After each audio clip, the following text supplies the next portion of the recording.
Bienvenue à tous dans cette nouvelle vidéo. On se retrouve pour la première analyse de ce mardi 14 juin 2022 sur les Pokémon de la 4e génération. Et aujourd'hui, nous avons encore deux analyses à faire et donc on part tout de suite. La première des deux analyses du coup est sur Pijaco. Alors Pijaco, il est bien connu dans le jeu pour être le fameux Pokémon assez troll, clairement, avec le fameux cri assez chiant à écouter, clairement on peut le dire. D'ailleurs je sais même pas si on peut l'écouter ici. Et oui, voilà, donc le fameux cri de Pijaco, et surtout Pijaco est connu pour être un des pires Pokémon du jeu. Et de très très loin, et beaucoup de gens s'amusent à jouer juste pour troller, clairement. Et du coup, qu'est-ce que c'est Pijaco en stratégie? Alors, il possède un type normal et vol. Normal et vol qui est un type que l'on connaît notamment avec les pigeons de chaque génération, donc Roucarnage, Etoraptor, Déflaisant, etc. etc. Bazookan, enfin bref, on connaît la liste.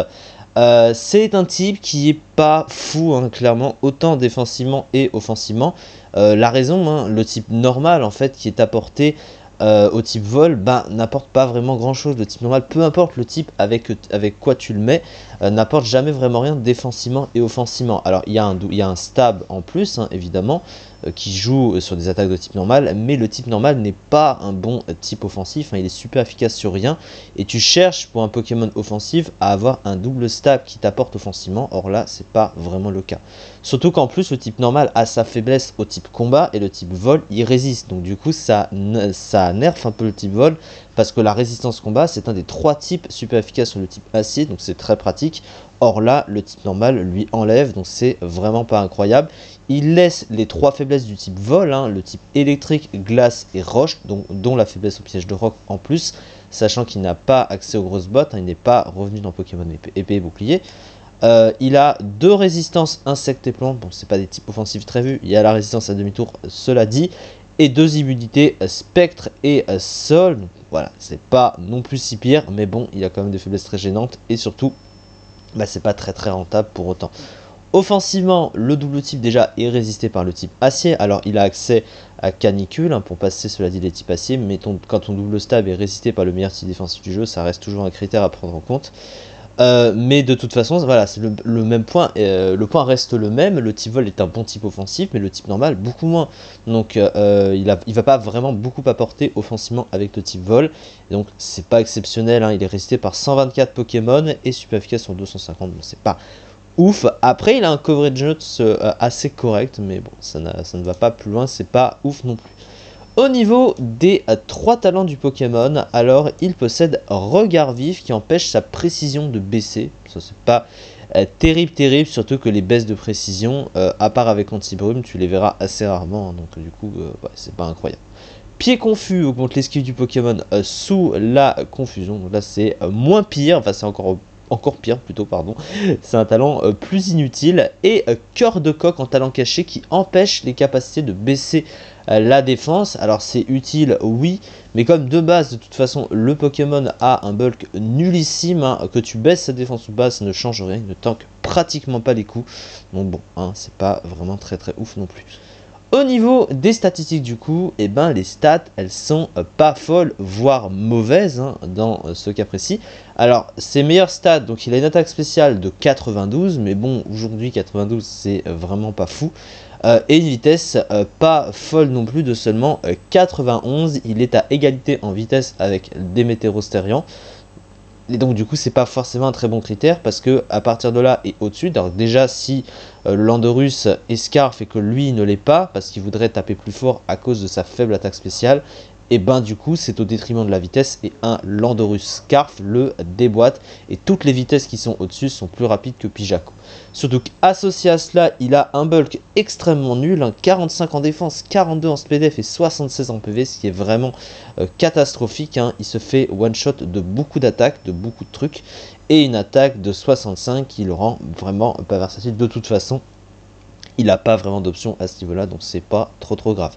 Alors au niveau du move pool, alors il a quelques trucs, mais globalement il est très vite son move pool. Alors qu'est-ce qu'il a de bien utile? Alors déjà une attaque assez rare quand même, il a Boom Burst stabé qui fait quand même assez mal, faut pas non plus le sous-estimer.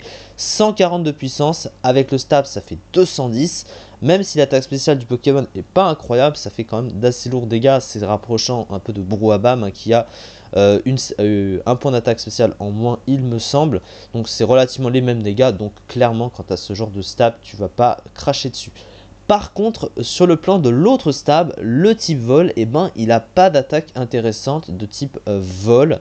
La meilleure attaque qu'il possède, c'est Tranchère, mais bon, ça n'a que 60 de puissance, donc c'est vraiment pas fou. Hein. Clairement, il n'a pas accès à Vent Violent, il n'a pas accès à Lame d'Air, il n'a pas accès à grand chose sur le type vol, donc c'est virtuellement un stab en moins qu'il possède.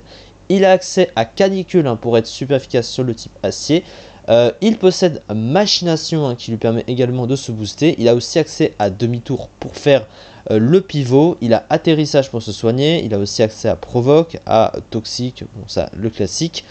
Mais à côté, il a rien en fait ce Pokémon. Il a il a aussi Anti-Brume hein, bien sûr. Mais il a rien. Il a un Moufoule qui est vraiment très limité. Un Moufoule de soutien extrêmement pauvre.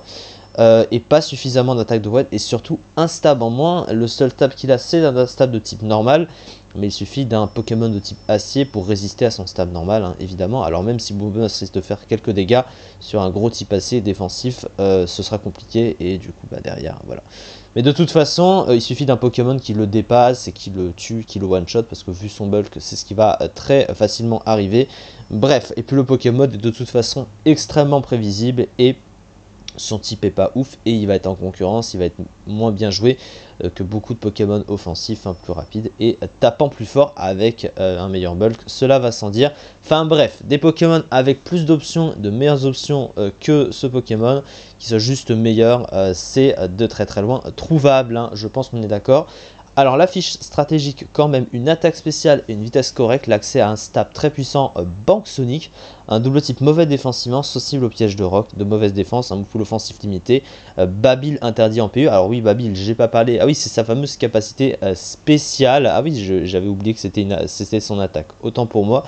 Je sais plus comment elle s'appelle cette capacité, je ne sais même plus comment elle s'appelle. En plus on la voit même pas. Ah c'est Chatter, voilà je cherchais. Mais en fait la particularité c'est qu'elle a 100% de chance de confuser l'adversaire. Alors je crois qu'elle a été nerf depuis, il me semble que c'est plus que 50% maintenant. Mais elle est pas bonne parce qu'elle est pas très puissante. Hein. 65 de puissance c'est évidemment pas fou. Voilà, donc au final c'est pas forcément si intéressant que ça. Et puis de toute façon c'est interdit en PU comme c'est précisé. Mais lui il en zédu hein, de toute façon des talents inutiles, voilà. Il atteignait du coup ici la 64e place du classement en ZU avec seulement 2,6% des usages, donc il est évidemment très mauvais, il n'y a pas trop de débat à ce niveau là. En tout cas c'est ça pour cette vidéo, on se retrouve pour la prochaine analyse du coup aujourd'hui et ensuite demain pour la suite des analyses sur les Pokémon de la 4e génération. Merci beaucoup de m'avoir suivi et à très vite.